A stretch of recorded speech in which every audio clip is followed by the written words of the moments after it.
February 1st to 28 for Mithun రాశి, Gemini people.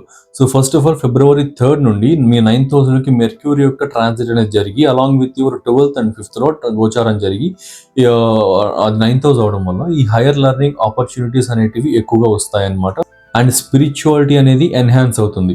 ఈ యొక్క దూర ప్రాంతాల్లో ఉన్న టెంపుల్ విజిట్స్ కావచ్చు, ఈ పిల్గ్రిమేజ్ విజిట్స్ అనేవి ఎక్కువగా చేసే అవకాశాలు ఉన్నాయి. ఈ February 3rd to February 13th between లో ఏదైనా కొత్త కోర్సెస్ స్టార్ట్ చేయడానికి కానీ, కొత్త లెర్నింగ్ అనేది స్టార్ట్ చేయడానికి కానీ, కొత్త రీసెర్చ్ అనేది స్టార్ట్ చేసుకోవడానికి కానీ, రైటింగ్ కానీ, పబ్లిషింగ్ కానీ, ఇట్లా లాట్ ఆఫ్ థింగ్స్ ఉన్నాయి కదా, ఇవి ఏమన్నా స్టార్ట్ చేయాలి అనుకుంటే సో చాలా ఫేవరబుల్ టైం పీరియడ్ అనమాట. February 13th to March 3rd వరకు తర్వాత చేయకండి. ఎందుకంటే ఇక్కడ కంటిన్యూస్గా ఎక్లిప్స్ ఎనర్జీస్ అంటే గ్రహణం యొక్క ఎనర్జీస్ అండ్ మెర్క్యూరీ రెట్రోగ్రేషన్స్ అన్నీ కూడా జరుగుతాయి.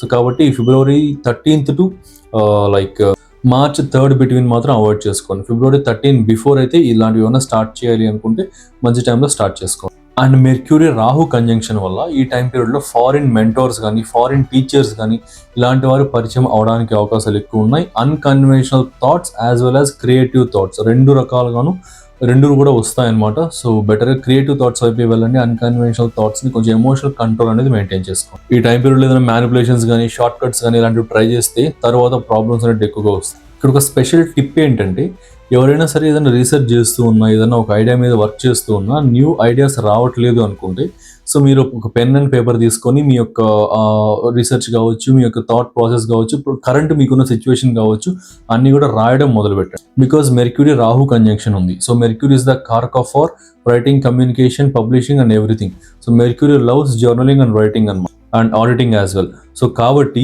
ఈ యొక్క టైం ఫ్రేమ్ అనేది 9th హౌస్ అయింది, house of fortune and luck, భాగ్యస్థానం అయింది. సో కాబట్టి ఖచ్చితంగా ఈ టైం ఫ్రేమ్లో మీరు కనుక అండ్ హైయర్ ఎడ్యుకేషన్కి సంబంధించి కూడా 9th house.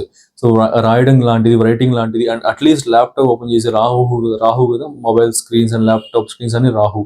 So laptop open చేసి మీ యొక్క ఐడియాస్ అనేది టైప్ చేయడం కావచ్చు, ఇట్లాంటివి చేస్తున్నారంటే ఖచ్చితంగా న్యూ ఐడియాస్ అనేవి బాగా ఫ్లో అవుతాయి అనమాట. అండ్ February 13 తర్వాత సూర్యుడు యొక్క ఎంట్రీ కూడా జరుగుతుంది అండ్ మీ థర్డ్ లార్డ్ అవుతాడు. సో ఈ టైం పీరియడ్లో ఎక్లిప్స్ ఎనర్జీ కూడా ఉంటుంది. సో కాబట్టి ఏదైనా ఫైనాన్షియల్ ప్రామిసెస్ కానీ, డాక్యుమెంటేషన్స్ కానీ, సిగ్నేచర్స్ కానీ ఇవన్నీ కూడా అవాయిడ్ చేసుకోండి. ఈ స్కామ్స్కి గురవడానికి అవకాశాలు ఎక్కువ ఉన్నాయండి.